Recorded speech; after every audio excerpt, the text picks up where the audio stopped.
What's up, guys? It's your boy Mizzy, and I'm here today to report on Michigan firing head coach Sherrone Moore. So this story broke last night. I was gonna report on it then, but I kind of wanted a little more information to come out. You know, sometimes I feel we be quick to address stuff, and the information's still coming in. So everything I'm gonna say right here, I'm saying allegedly, even though I think they have a lot of information, but Michigan head coach, well, former head coach now, Sherrone Moore, was fired and detained last night. Here's his mug shot, but he was detained.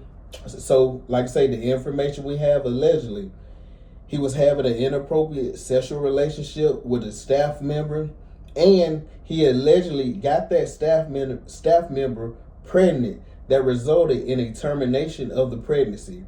So, like I say, this is all alleged, guys. But before I give my opinion, I'm gonna give information. So supposedly, Sherrone and the woman, they had been interviewed in the summer, this past summer. They both denied any inappropriate sexual behavior, and like I say, you know, whatever happened this previous date is something changed. But like I said, it had to be some change either in the evidence, but some people that I've watched, they've said Michigan, and they, you know, in the Michigan alumni, they said Michigan has known about this for a minute, but they didn't know to believe it. They still were researching. You know, it's up to y'all to believe or not. But like I said, once he was fired, allegedly he threatened to take his life, and he broke into the staff member's house, an apartment or house. I forgot which one. I think it might have been an apartment, but possibly threatened her. That's when he was detained. And like I say, it's just a sad situation, real sad situation.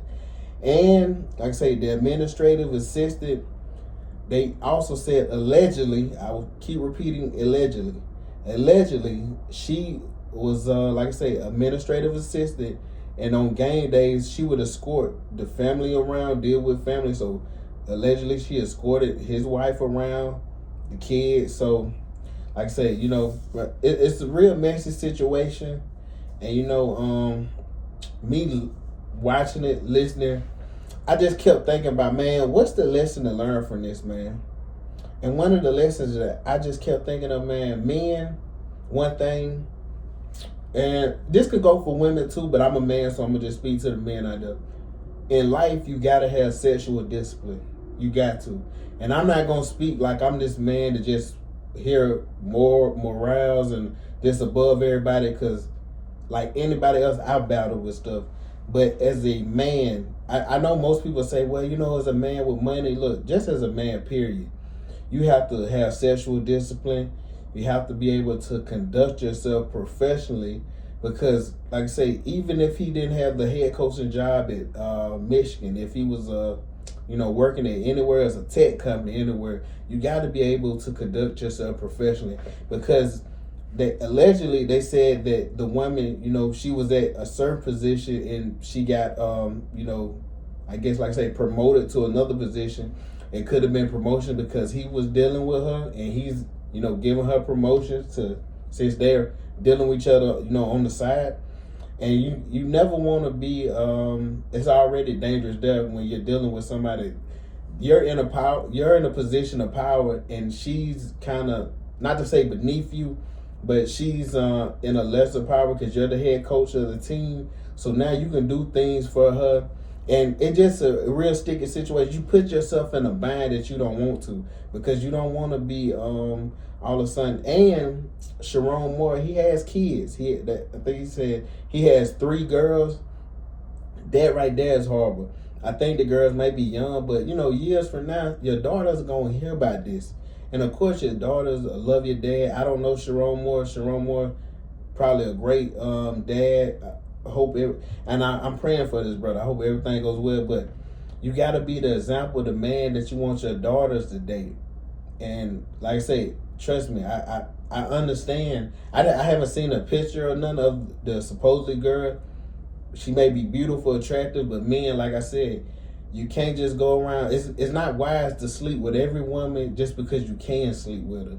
just because she compliments you, just because she says you're handsome. You have to think, what will be the repercussion of this? Because anybody know in life, man, with every action, there's a reaction. And like I said, you see what happened. Because I'm pretty sure now, when he was detained, if he was sitting in a cell or not sitting in a cell, I'm pretty sure he's thinking now, like, man, this was not worth it. It wasn't. It wasn't worth it. You lost your head coaching job that you were getting paid $5 million a year per year, and you got the job when Jim Harbaugh went to the NFL to coach the Chargers. If they was looking for a head coach, you probably wouldn't have got that job if you weren't already on the staff. So now you thinking like, dang, man, if you did come back in college football, which I don't think he will, like I say, hopefully he does, but it will be like as an assistant role. That's the only thing. It would be like, a coordinator. But like I said, you had that job, so now you done lost a job, a great opportunity, a job paying $5 million per year. Now you're about to have your wife. She's going to most likely, like I say, I don't know what she'll be doing, but most likely divorce you. Like, this is a public humiliation for her family, and the kids, your family, everybody involved. It's a nasty situation. So now, like I say, you're going to be losing money because whatever the divorce is, with this embarrassment, I'm sure she's going to, like I say, she's going to get every penny she can. And like I said, now you won't be in the house with your daughters. It just a airplane flying over. It's just a perfect reminder to me, like, man, you got to think ahead of time. And you, like, when I was growing up, like, my cousins and stuff, they always like, man, look, you can't think with the wrong head, man. Because like I said, that head will lead you down the wrong path plenty of times. Most times when you're thinking that way, it's going to lead you down the wrong path. But another thing was interesting about this situation. Did Michigan, like I said, they interviewed them in the summer, and they said they didn't find them. They said both of them denied it. So, if you did that, you can't say they didn't do their job. But the one interesting thing, so you just had recruits signed this previous week, or this week, and now you're firing him. Did you not want to fire the coach before the recruits? Because then you probably would have lost recruits. And then they would say, recruits would be looking like, wait, hold on, what they got going over there? I don't want to go over there. They got all that going on. Look, I'll take a scholarship, wherever they got other scholarships at.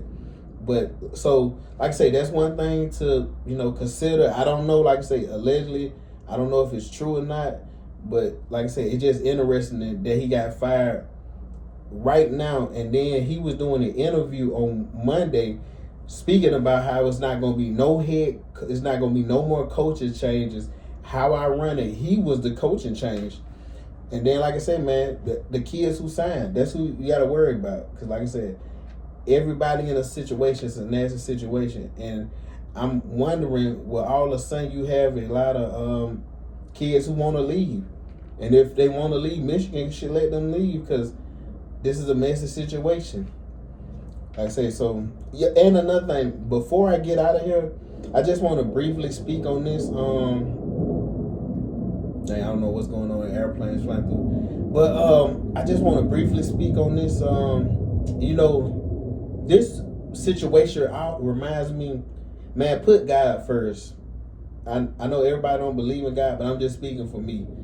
Man, you cannot go through this life battling all this stuff without God. You got to put God first in life. Because, you can't battle lust. You can't battle any kind of addiction you have without having God first. The Bible says in Matthew 26:41, the spirit indeed is willing, but the flesh is weak.